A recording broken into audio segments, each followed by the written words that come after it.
Hello, my dear students. Welcome back to the channel English Classes. I'm Dr. Sharada, here to help you learn English. Let's start. In this session, we are going to discuss a lesson Spoken English and Broken English.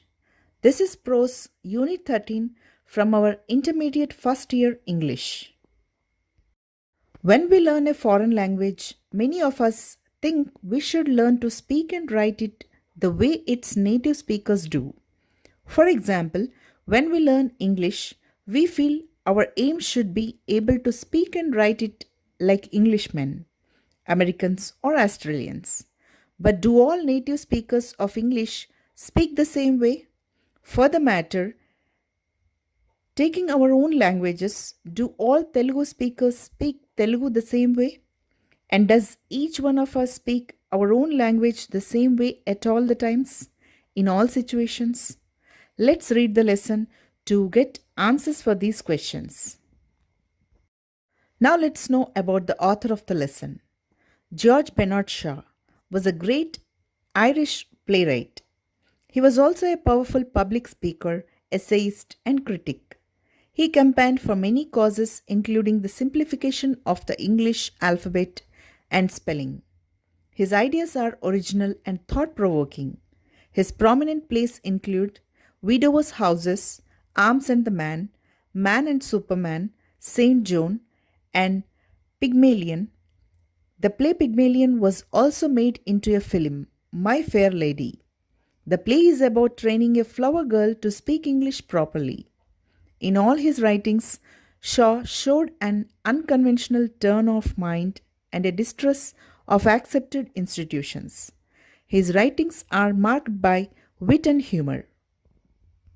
About the lesson.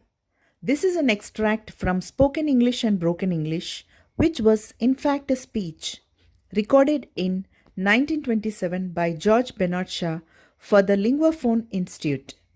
The piece is noted for its typical Shavian wit.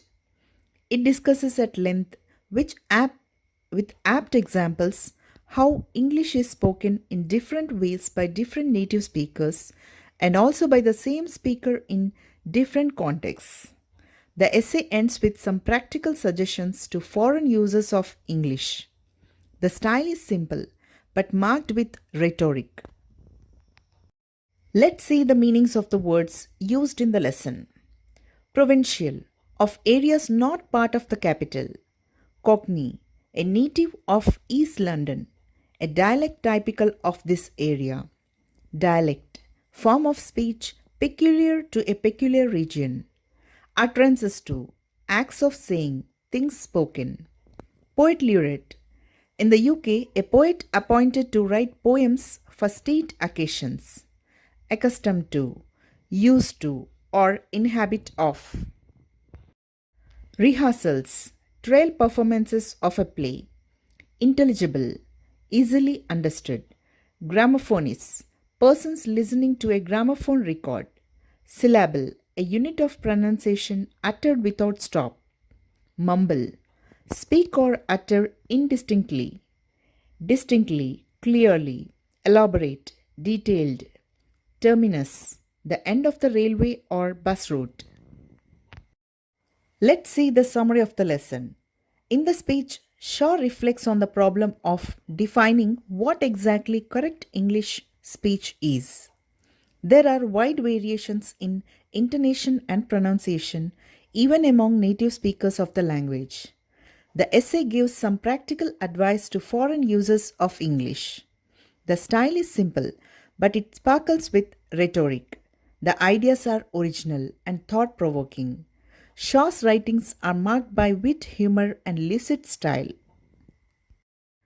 This is an extract from Spoken English and Broken English, which was in fact spoken in 1927 by George Bernard Shaw at a gramophone recording for the Linguaphone Institution.